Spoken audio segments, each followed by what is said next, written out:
Welcome back to the 276th episode of the Daily Flip podcast. I'm your host, Alex, and today we're going to be flipping through some of the top stories, including a lawsuit that's going in front of the Supreme Court and its implications for how money gets doled out to different organizations who preference certain groups. And then two articles talking about the different worldview that is being battled over within our public schools. One's in New York and one is in a local Virginia school that I know very well. And of course, we will end today with our Daily Delight, a story meant to leave you feeling positive, ready to take on the day. But that's enough rambling for me. Let's jump in to our daily debate. So previously on this podcast, we have covered a lawsuit that was going on between Fearless Fund and a organization that's trying to break apart this nonprofit's grip or ability to provide funds that it acquires to only Black women. And this group has, and when I say this group, I mean Fearless Fund. Fearless Fund has been at this for quite some time, and it is one of those things where you say, okay, this sounds like a noble endeavor, but the question should be, should you be allowed to just give money to a certain sex and a certain racial group? We'll go into this a little bit more, but what's your opinion on it? Is that something that they should be able to do? I mean, it's a nonprofit, it's private. Should they just be allowed to do as they please? It feels as though they should. I mean, if you have a church, they're going to be able to discriminate based on viewpoints. They're not going to give their time and their money and donations to a Satanist organization. So obviously there's something here, because why else would this go forward so far? And the extra wrinkle is something we actually covered last time, and that the author claims is not the case, or at least tries to allude to the fact, or kind of glance over ever so slightly, which I think is a really important one. So tell me your opinion about it down in the comment section from that question I asked you. Now let's jump into the article.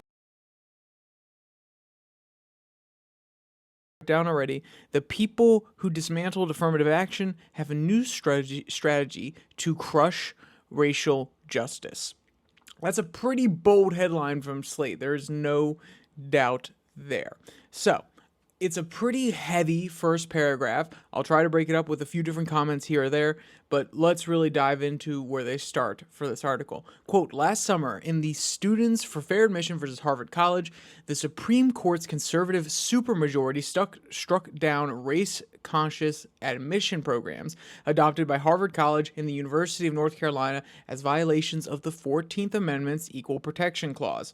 We all remember this case. Also, just the wording supermajority. Is 6-3 a supermajority?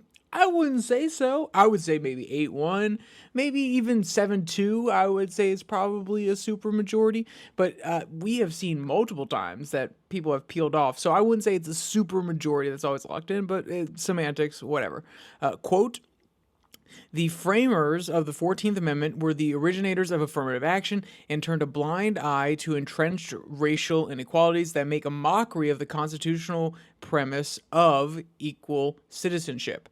Now, Edward Blum, who was behind the attack on affirmative action in the SFFA case, and other conservative litigants intent on blocking racial justice efforts, have a new strategy. Remake the nation's oldest federal civil rights law, the Civil Rights Act of 1866, into a weapon to challenge private efforts to ameliorate systematic racial discrimination and to redress the racial wealth gap. So you hear that's pretty hard hitting. That kind of punches you right in the gut. Okay, they're trying to maybe weaponize, reform, retool one of the oldest civil rights acts on the books in order to serve their own ends. That is a pretty interesting framing, and there's no doubt about the fact that instead of trying to get these okay, so we'll take a broad swath here. Instead of trying to get any law repealed, because of course, no, we can't actually just repeal laws. And I'm not, let's be 100% honest and straightforward here. Not saying the Civil Rights Act of 1866 needs to be repealed. It's very foundational, and there's a lot of legal precedent set on it as well. So repealing it would be interesting to say the least. But instead of repealing things or passing amendments and changing how things or expanding upon it further, so they say here that the framers intended one thing. Well, us modern folk can look at it and say, okay, yeah, we understand what the framers were saying. We also see how it's played out. So maybe we add on to it. Maybe we adjust the language. We put in some amendments and we vote on it normally in Congress. But no, of course not.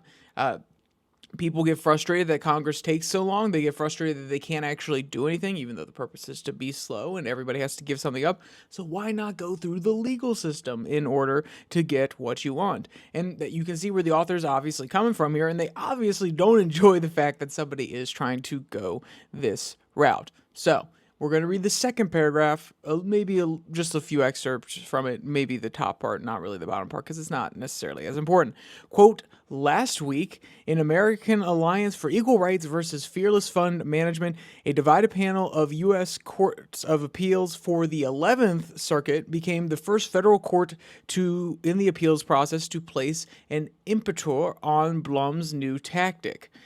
Imprimatur. Excuse me if I mispronounced that legal word.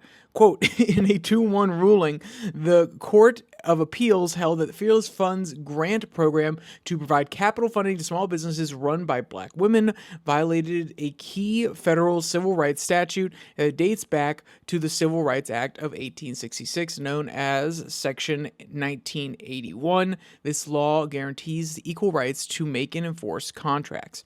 So, what's interesting here is when you actually, let me just take a step back. The law guarantees the equal right to make and enforce contracts. So if it's a private business, you can make contracts with whoever you please. And it's saying that you should be able to make contracts with people who are African American. They should be guaranteed the same as white people.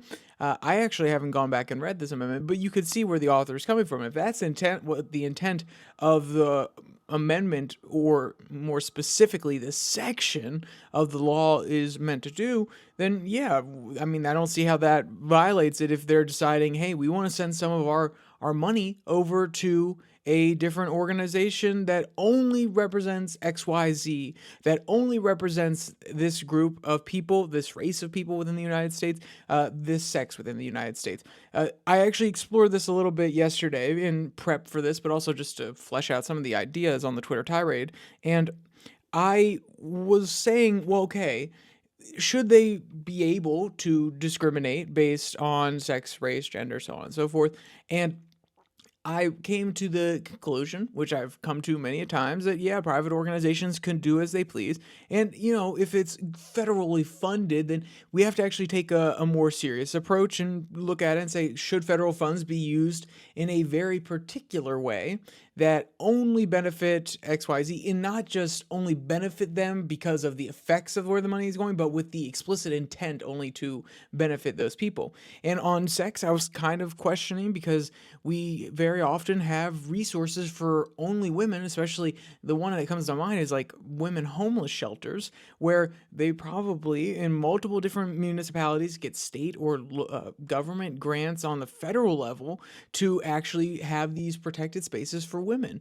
And even though that's discriminating against men, I still think that's really important. I think that there are certain advantages that men have in just the state of nature without a government present, without a society present. And you imagine you're living on the streets and all those extra laws and everything kind of fall away, and it really comes down to who has the ability and also maybe the temperament to more likely to have the temperament to do something heinous to you, and it's probably a guy versus a woman.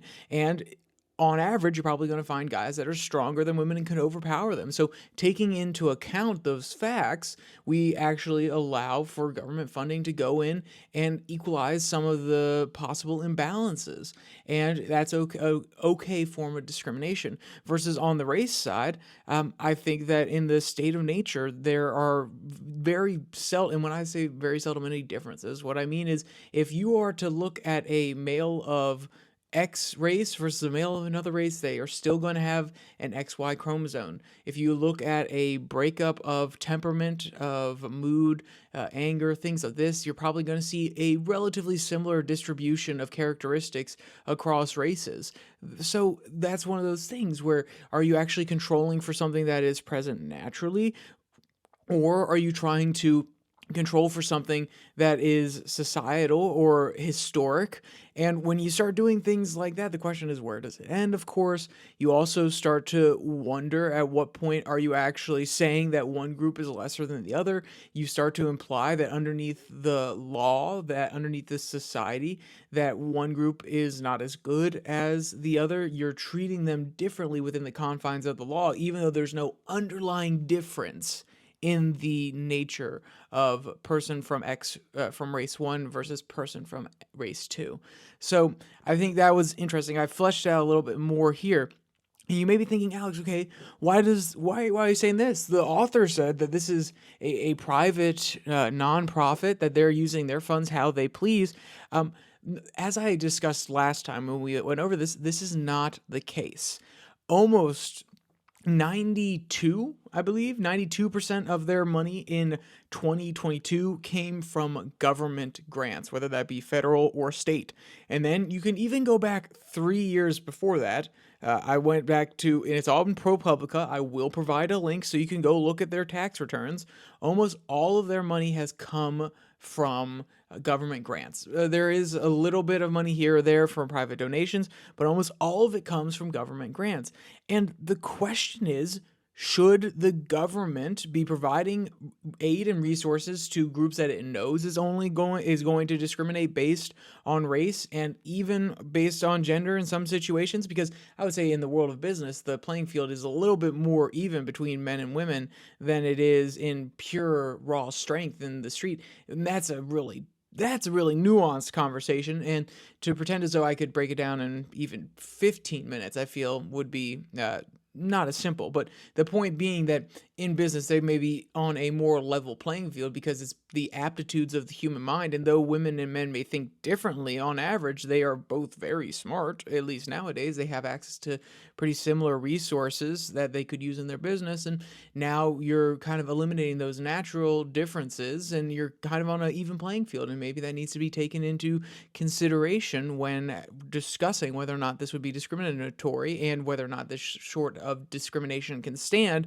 when sponsored by a government. That is the key part here. And this is what the author just happens to glance over, actually, to say something very, very contradictory to. So let's jump here to what the author says. Quote, the Congress that enacted the Civil Rights Act of 1866 knew that private efforts were crucial to racial and economic uplifting. One of the singular successes of the Reconstruction was the creation of the nation's first schools and colleges for Black Americans in the South, spurred by charitable giving by abolitionists and others who devoted significant resources to education in recognition that knowledge is power, in throwing up new roadblocks to use of private money to redress racial and economic inequality. The Fearless Fund ruling is both deeply anti-textual and deeply anti-historical. And let's ask, okay, is this private money? When it transfers hands into the people of the nonprofit, yes, you could say that it is private money. They can do with it as they please. Sure. Yeah, we can 100% argue that if you want to. I would say that it was still funded by government money. It would be like saying that, oh, okay, hey, you got a Pell Grant. You went to college, and you got a Pell Grant. And even though the money transfers into your account and then you put it down in order to pay off your college tuition, sure, it went into your hands and therefore it was a private action. But do you say that you're paying off the student loans, or do you say that the government's paying off your student loans? Some people will probably still say that they're paying off their loans, I guess. I mean, maybe they're a little bit more egotistical. They're like, oh, it's my money. But I would be realistic and say the government's paying for part of my student loans or paying for part of my college experience. Just like I think it would be completely apropos here to say that the government is funding most of the Fearless Fund and therefore most of the money that they give out. And you have to go look at the tax returns to understand what I mean. We're talking about, in some years, it's literally just government grants. And in 2022, we're looking at 93% of it is from government grants. I think it was like maybe 10,000 at the most from private donations out of the 330, if not a little bit more than that, 1,000 overall. So, like, come on, to say that all of it is private money, all of it is donations from people who just want to address the issues, the systemic problems, who want to empower women of color, whatever you want to say, it's just not true. At least when you're saying that most of this money is coming from private actors, it's not. It's coming from the government. So yes, I understand we could have a semantics game about whether or not it's private money, but I think the example I gave about the Pell Grant really at least shows the thinking there, which is, sure, it's in your bank account, but it came from the government, and it, especially in the case of the Pell Grant, they know where that money should be going. And the same thing here, the Fearless Fund explicitly has on their website, all across it, they're supporting Black women. They have conferences that support Black women business owners, small business owners. You actually have to be a Black woman to apply. You have to go through a whole process in order to get some of this. So if the government was going to claim or feign ignorance about whether or not they know that this money would be used in a discriminatory manner, you can't. I don't think you can accurately make that claim, especially given the nature of grants. The grant process is tedious. Now, is it the most exhaustive investigation ever? No, but it is quite tedious. So to pretend as though they wouldn't know this beforehand, I don't believe it. So once again, very complicated situation, and I'm not trying to pretend that I have all the legal answers either. I just think it's really interesting how the author takes a very specific perspective and really it tries to run it home. And when I first read it, I was like, I have covered this before. I actually, in live time when reading it, I said, that's not true. That's not true. And then by the end, I said, okay, well, maybe it is true. Maybe it is true for this year's filings that I haven't seen yet. I have not been able to find them publicly available, so I can't speak to that. Maybe it has shifted, but I'm telling you, in the past, it has not been private money. It has been public grants and money. So let's be 100% honest. This author, they had their opinion. They're going to write their point of view, and they're kind of semi-right if you're to actually look at it with a little bit of a different semantic twist. I don't think that's the case, and I feel like it's important to lay that out. Even in the article where you're saying it's private money, if it really is private money and you're not worried about it, then also detail the fact that all of it came from grants. Well, I mean, they got given the grant, it's private money, but no, that's not even mentioned because they're trying to push a very specific narrative. Now, that's fair enough. Get it? You are from Slate. You're doing what you want to do. And it's an important issue. If it was 100% the way that you put it, even the fact that somebody's trying to just challenge that in the private sphere, and let's be clear, it is different because it's getting public money. So it's not just solely the private sphere. But if someone was actually going for this in solely the private sphere, then yes. I could understand where you're coming from. I can understand the moral outrage. But that's just not the case. Okay, so let's jump to our second article. This one is the New York education segment that I wanted to talk about. And this comes from the New York Post. And the headline reads, New York is about, wow, I said New York, really weird. New York is about to make its high school diplomas worse than usual.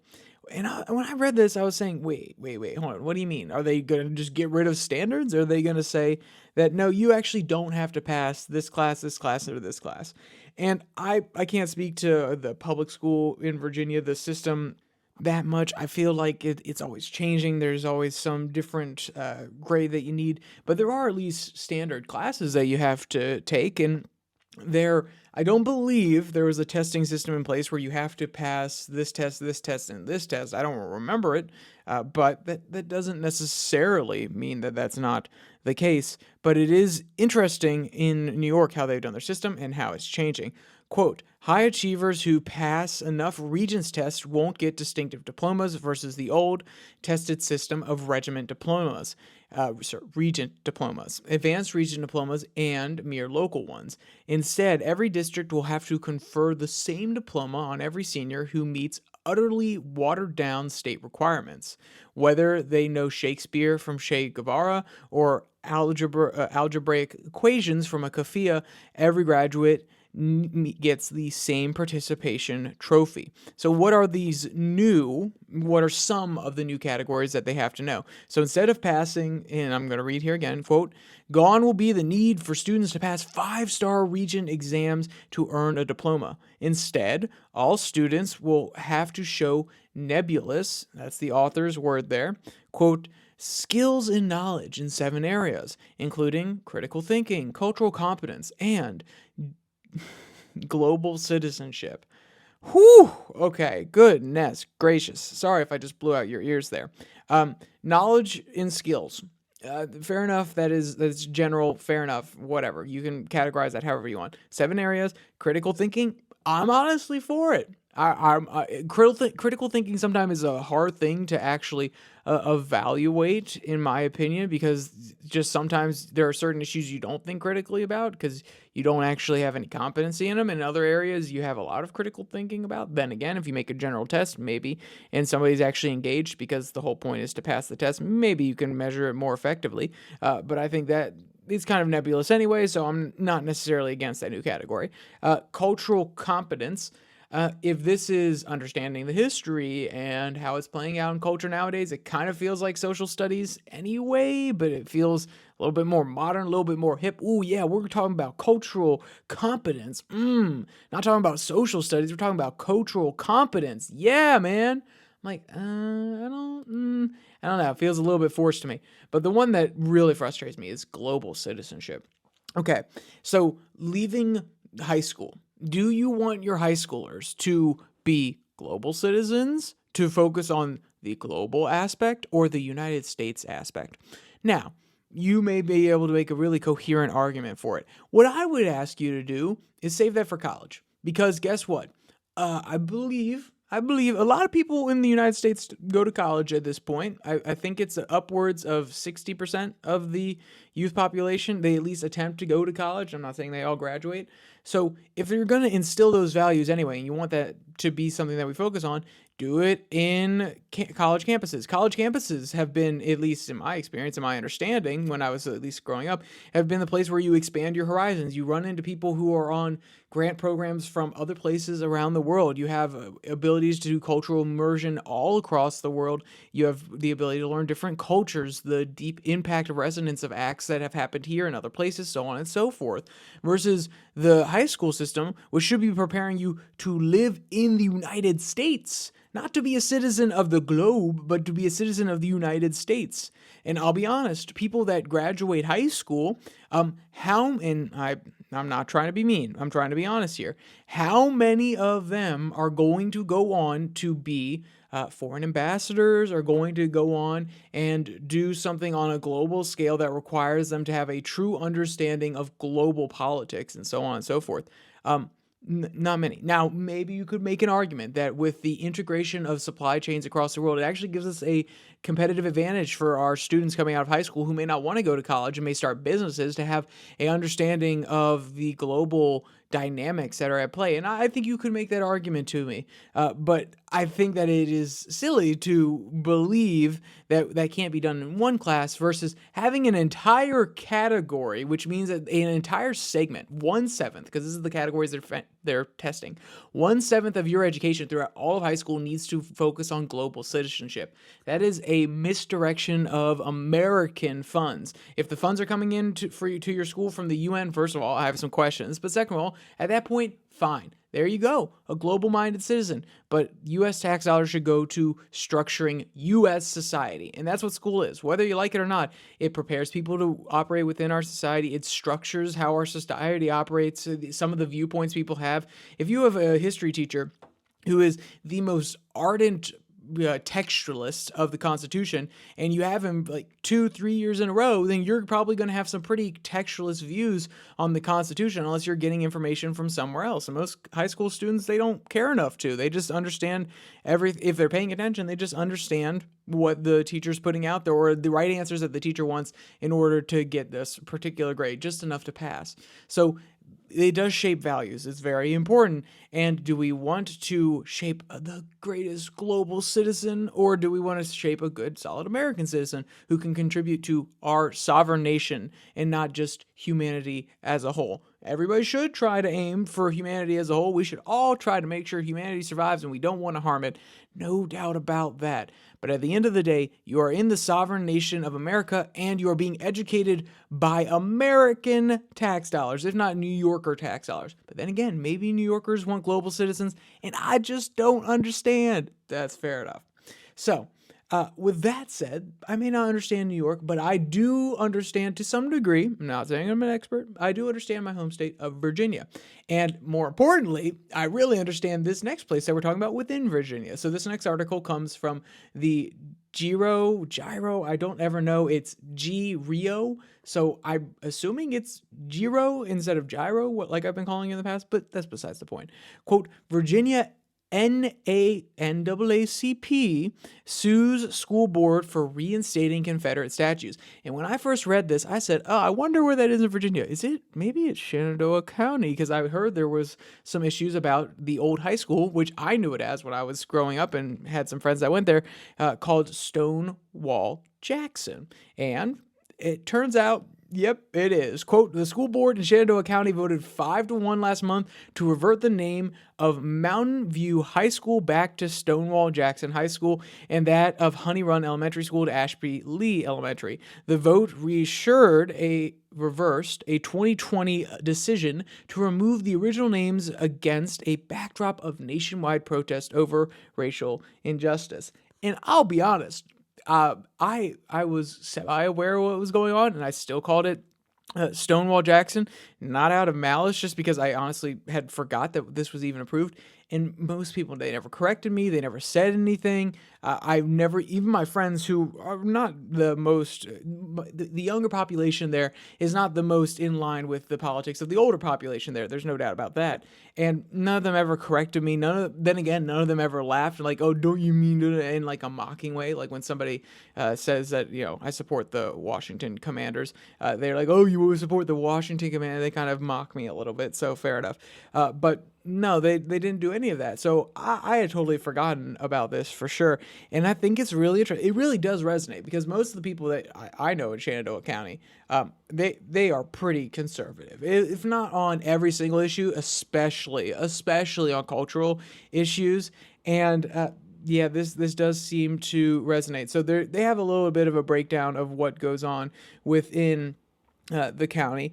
Quote, Shenandoah County, a largely rural jurisdiction. Wow, look at that. Really struggled on that one. With a population of about 45,000, roughly 100 miles west of Washington, D.C., has long been politically conservative. In 2020, Republican Donald Trump won 70% of the presidential vote in Shenandoah, even as the Democrat Joe Biden won Virginia by 10 points. And they do have multiple quotes from people all across the county.